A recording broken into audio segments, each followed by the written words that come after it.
बिस्मिल्लाहिर्रहमानिर्रहीम। अस्सलाम वालेकुम मेरी प्यारी यूट्यूब फैमिली, कैसे हैं आप सब लोग। उम्मीद करती हूँ खैरियत से होंगे। आज मैं बात करूँगी एक ऐसे मसले पर जो हर दूसरे घर में पाया जाता है। घुटनों का दर्द, कमर का दर्द, हाथ पाँव की सूजन और जोड़ों की तकलीफ़। अक्सर लोग ये समझते हैं कि ये सिर्फ बुढ़ापे की बीमारी है, लेकिन हकीकत ये है कि आजकल ये कम उम्र में भी हो रहा है। सोचिए कि अगर आप सुबह उठें और बिस्तर से बाहर निकलने की कोशिश करें, लेकिन घुटनों में इतना शदीद दर्द हो कि चलना मुश्किल हो जाता है, या आपके हाथों की उंगलियां अकड़ जाए और किसी चीज़ को पकड़ना नामुमकिन हो जाए। ये कैफियत किसी एक शख्स की नहीं है, बल्कि लाखों लोगों की है। लेकिन खुशखबरी ये है, खुशी की बात यह है कि इस दर्द को कम करना और ज़िंदगी को फिर से आसान बनाना मुमकिन है, वो भी कुदरती तरीक़ों से। तो चलिए जी, जल्दी से वीडियो का आगाज़ कर लेते हैं और बात करते हैं अपने टॉपिक पर। लेकिन अगर अभी तक आपने मेरे चैनल को सब्सक्राइब नहीं किया है तो भाई जल्दी से कर ले, बेल आइकन को भी प्रेस कर लीजिएगा, ताकि मेरी नई आने वाली वीडियो का नोटिफिकेशन सबसे पहले आपको मिले। जी दोस्तों, दर्द की असल वजह क्या होती है? जिस्म में कैल्शियम और विटामिन डी की कमी, यूरिक एसिड का बढ़ जाना, मोटापा और ज़्यादा वज़न का होना, वर्जिश या हरकत की कमी मतलब कोई भी एक्टिविटी नहीं होना, सिर्फ बैठे रहना, सर्दी या बुढ़ापे के असरात, सर्दी की वजह से भी जिस्म सुस्त हो जाता है, या ड्राइनेस की वजह से भी हाथ पैरों में दर्द होता है, और बुढ़ापे के असरात मतलब ज़्यादा उम्र की वजह से भी हड्डियों में पेन होता है। मुसलसल कुर्सी पे बैठे रहना या ऐसी जॉब जहाँ मुस्तकिल आपको बैठे रहना ही होता है, तो उसकी वजह से भी आपके जोड़ों और हड्डियों में कमज़ोरी हो सकती है। हड्डियों और जोड़ों में दर्द की अलामत क्या-क्या हो सकती है? आपके घुटनों का दर्द हो सकता है, चलने में मुश्किल हो सकती है, कमर का मुसलसल बोझलपन यानी मुसलसल आपकी कमर में दर्द हो, हाथों की उंगलियां या कलाई का अकड़ जाना, यानी सुबह के वक्त जब आप उठें तो आपकी उंगलियां अकड़ जाएं, या पैरों की उंगलियां अकड़ जाएं, या आपके हाथ पैर अकड़ जाएं, तो ये तमाम अलामत होती हैं। जोड़ों में दर्द हो, सूजन हो या वर्म हो, ये तमाम चीज़ें इसी चीज़ की अलामत है। जिस्म में थकान, कमज़ोरी की वजह से भी ये तमाम चीज़ें पैदा हो सकती हैं। तो दोस्तों, कुदरती इलाज और घरेलू नुस्खे या टोटके क्या हो सकते हैं, तो मैं वन बाय वन बताती हूँ आपको। वो आप ट्राई करें, कोई भी एक इसमें से आप ट्राई कर सकते हैं, जो जिससे भी आपको फ़ायदा हो तो आप उसको रूटीन का हिस्सा बना सकते हैं। जी, नंबर 1, अजवाइन और मेथी दाना। रात को मेथी दाना और अजवाइन पानी में भिगोकर सुबह खा लें। ये जोड़ों का दर्द कम करने में बहुत मौसर होता है। रात के वक्त आप 1 गिलास लें, 1 चाय का चम्मच आप मेथी दाना लें और आधा चाय का चम्मच अजवाइन लेकर 1 गिलास पानी में भिगो दें। रात भर उसको सोख रहने दें। सुबह उठ के नहा में उसको छान कर आपने ये पानी पीना है। अगर हो सके तो हल्का सा इसको वार्म कर लें, वार्म करके इसको छान कर आप इसको पी सकते हैं, सिप सिप करके चाय की तरह। इस तरह से आपके जोड़ों की जो सूजन है, दर्द है और मोटापा है, वो आपका कम भी होगा, और आपका जो दर्द है वो भी आपके ठीक हो जाएंगे। जी दोस्तों, नंबर 2 पर आता है अदरक और हल्दी। हल्दी और अदरक में कुदरती एंटी इन्फ्लेमेटरी खसूसियात है। दूध या चाय में शामिल करके इस्तेमाल करने से जोड़ों की सूजन और दर्द में आराम मिलेगा। तो नंबर 3 पर आता है जैतून का तेल। जैतून का तेल आप सबको पता है बहुत ज़्यादा फ़ायदेमंद है। जोड़ों पर हल्की हाथों से अगर मालिश कर लेते हैं, हल्का सा वार्म कर लें। अगर सर्दियां हैं, अगर सर्दियां नहीं हैं तो इसकी तासीर वैसे भी हल्की गर्म होती है, जो कि जहाँ जोड़ों में दर्द हो, अगर आप वहाँ हल्के हाथ से भी इसकी मसाज करें और वहाँ पट्टी बांध लें तो निहायत ये फ़ायदेमंद है, और वहाँ से वो वर्म भी उतर जाता है और खून की जो रवानी है ना बेहतर हो जाती है और दर्द भी कम हो जाता है। तो ऑलिव ऑयल को भी आप इस तरह से इस्तेमाल कर सकते हैं। गर्मियों में हम ऐसे ही इस्तेमाल कर लें अगर जहाँ आपका दर्द है, जोड़ों में पेन है। अगर सर्दियाँ हैं तो आप उसको हल्का सा वार्म करके, लेकिन आपने ऊपर से कपड़ा ज़रूर लपेटना है, तो आपको बहुत फ़ायदा होगा। जी दोस्तों, नंबर 4 पर आता है कलौंजी का तेल। कलौंजी का तेल आप गरम करके वर्म वाली जगह पर, सूजन वाली जगह पर हल्के हाथ से मालिश कर सकते हैं, या कलौंजी के तेल को नीम गर्म पानी के साथ पी भी सकते हैं रात के टाइम।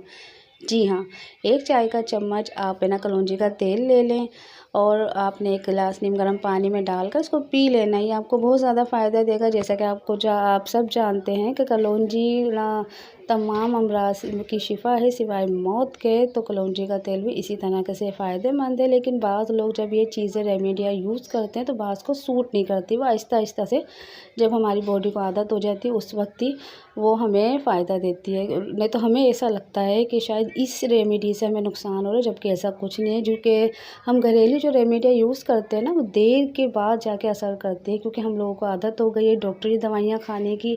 तो ये रेमेडियाँ करते हैं तो हमें ऐसा फ़ील होता है कि हमें वो आराम नहीं दे रही, जबकि वो आहिस्ता-आहिस्ता हमारी बॉडी जब एक्सेप्ट कर रही होती है उस चीज़ को, तो वो आराम भी देने लग जाती है।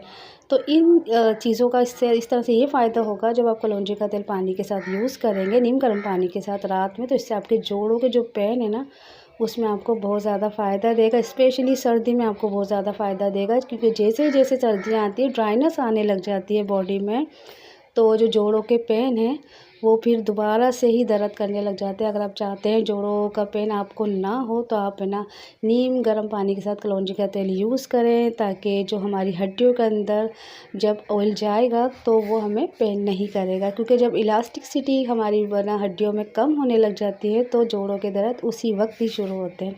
तो आपने इसका यूज़ करना है, फिर आपने मुझे कमेंट सेक्शन में आके बताना है कि आपको कितना फ़ायदा हुआ ये रेमेडी यूज़ करके। जी दोस्तों, नंबर 5 पर आता है कैल्शियम और विटामिन डी वाली ग़िज़ाएँ। जी हाँ, कैल्शियम और विटामिन डी की अगर हमारी बॉडी में कमी होती है तब भी हमारी जोड़ों में पेन होता है।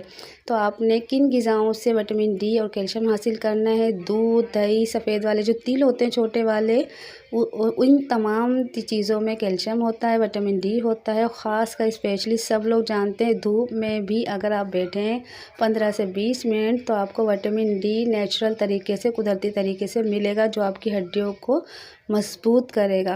तो आप लाज़मी बैठा करें। ये ना सोचा करें हमारी स्किन काली हो जाएगी, हम काले हो जाएंगे। भाई सन ब्लॉक, सन क्रीम लगा कर भी आप बैठ सकते हैं। ज़रूरी नहीं आप फेस की तरफ से बैठे, आप पीठ करके सूरज की शुआओं से अपनी विटामिन डी को पूरा कर सकते हैं। आप ज़रूर क्या करें, आपने बहुत ज़्यादा हाई फाई जब सूरज अपने टॉप पर हो उस वक्त ना बैठें, आप ठंडी धूप लें। आप 11-10 के बाद, आप 10 बजे के बाद आप बैठें। 12 से पहले वो धूप बहुत अच्छी होती है। अगर आपकी छत है, खुले मैदान है जहाँ आप जा सकते हैं, तो वहाँ 15-20 मिनट वॉक करा करें, बैठा करें। इस तरह से आपको ना विटामिन डी नेचुरल तरीके से मिलेगा। दूध, दही और तिल से तो मिलेगा, उसके अलावा नेचुरल तरीके से आपको मिलेगा। रेगुलर गर्मी सर्दी आपने धूप 15-20 मिनट लेनी है। ये हमारी हड्डियों को मजबूत करेगी, जो हमें जवानी में इतना फील नहीं होता। जब हम यंग होते हैं, जब हमारी उम्र बढ़ रही होती है ना, उस वक्त हमें पता चलता है कि हम कितनी बड़ी गलती करते हैं धूप में ना बैठने की। तो आपने कैल्शियम और विटामिन डी हासिल करना है नेचुरल तरीके से, धूप में कुछ टाइम गुजार कर। नंबर 6 पे आता है वर्जिश या वॉक। हर बीमारी में एक्सरसाइज या वॉक का ज़रूर बताया जाता है। कोई भी बीमारी हो उसमें एक्सरसाइज का लाजमी डॉक्टर भी बताते हैं, वैसे भी आपको बताया जाता है। जी हाँ, रोज़ाना हल्की-फुल्की एक्सरसाइज बहुत ज़रूरी है, जो हर बीमारी में आपको बताया जाता है। लेकिन जो जोड़ों के जो पेन होते हैं ना, उसमें बहुत कम आपको इसलिए कहा जाता है क्योंकि हम हैवी एक्सरसाइज नहीं कर सकते हैं और ज़्यादा चलना भी ठीक नहीं होता। लेकिन इतना तो चलना चाहिए एटलीस्ट कि आपकी हड्डियाँ मूव करती रहें। अगर आप उसको रोक देंगे ना, तो फिर आपके वो हड्डियों का दर्द कभी नहीं जाने वाला। इसलिए हल्की-फुल्की वॉक लाज़मी करें। सुबह नाश्ते से पहले आधे घंटे की वॉक, रात को खाने के बाद भी आधे घंटे की वॉक बहुत ज़रूरी है। अगर आप एक्सरसाइज करना चाहते हैं तो नाश्ते के बाद भी आप कर सकते हैं 15-20 मिनट की। कोई भी योगा करना चाहें योगा कर लें। योगा में क्योंकि हड्डियों को पूरा हाथ पैरों को मोड़ कर ही किया जाता है, तो वो आपके लिए सही नहीं रहेगा। लेकिन वॉक तो आप कर सकते हैं, लाज़मी करें, जो कि जोड़ों में आपकी लचक पैदा करेगी और दर्द भी आपके कम होगा। जी दोस्तों, अगर आप थोड़ा-सा लाइफ़स्टाइल अपना चेंज करते हैं तो इंशाअल्लाह ताला आपके जो जोड़ों के पेन हैं, जो हड्डियों का दर्द है या सोज़िश है बॉडी की, वो आपकी ठीक हो जाएगी। लेकिन अगर आप शुरू से ही यानी जो कम उम्र होती है जब से ही हम अपने लाइफ़स्टाइल को सही रखें, तो जोड़ों के पेन बुढ़ापे तक में भी नहीं आते। आपने कितने लोगों को देखा होगा कि बुढ़ापे में भी बिल्कुल एक्टिव चल रहे होते हैं, तो वजह यही है कि वो अपना काम करते रहते हैं, रुकते नहीं हैं। लाइफ़ को जिस तरीके से जी रहे होते हैं जवानी में, ऐसे भी आगे ना यानी ज़्यादा उम्र में भी अपनी एक्टिव ही रहते हैं। वजह यही होती है कि कभी वो अपने आप को बिठाते नहीं हैं, बैठते नहीं एक जगह।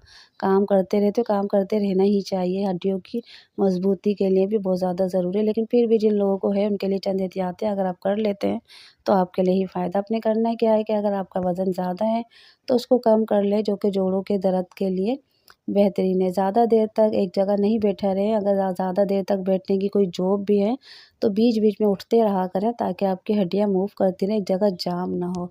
इसके अलावा फ़ास्ट फूड और सोडा ड्रिंक से बिल्कुल अपने परहेज़ करना है। फ़ास्ट फूड वैसे भी ज़हरी है। जो सोडा ड्रिंक्स होते हैं उसमें केमिकल डाले जाते हैं उसको ज़्यादा देर तक सेव करने के लिए, वो भी आपके लिए नुकसानदेह, वो आपने यूज़ नहीं करना है। इसके अलावा नींद ज़रूर पूरी करनी है हर बीमारी के लिए, और जोड़ों के दर्द के लिए भी आपने नींद लाज़मी पूरी करनी है। 10 से 12 घंटे या 8 घंटे तो मैक्सिमम बताए जाते हैं। सब लोग बोलते हैं 8 घंटे तो लेनी चाहिए, 8 से नहीं तो 6 घंटे तो लाज़मी रात की नींद आप लें, जो ज़हनी दबाव को भी कम करती है, बॉडी के पेन भी ठीक करती है। तो जोड़ों का दर्द कोई आम मसला नहीं है, इसको आम समझे भी नहीं, क्योंकि अगर हमारी हड्डियाँ मज़बूत है तो हम मज़बूत हैं। हमें बीमारियाँ जो आती हैं वो हड्डियों की कमज़ोरी की ही वजह से आती है। लेकिन अगर हम अपनी खुराक, तर्ज़ ज़िंदगी और चंद घरेलू नुस्ख़ों को अगर अपना लें तो ये तकलीफ़ ऐसे ख़त्म हो सकती है जैसे वो कभी थी ही नहीं। तो उम्मीद करती हूँ आज की वीडियो आपको पसंद आई होगी। अगर अच्छी लगे तो प्लीज़ लाइक कर दें, कमेंट करके हौसला अफ़ज़ाई करें और मेरे चैनल नयनतारा हेल्थ को सब्सक्राइब करना हरगिज़ ना भूलें। मिलते हैं नेक्स्ट वीडियो में, उस वक्त तक के लिए दें मुझे इजाज़त। अल्लाह हाफ़िज़।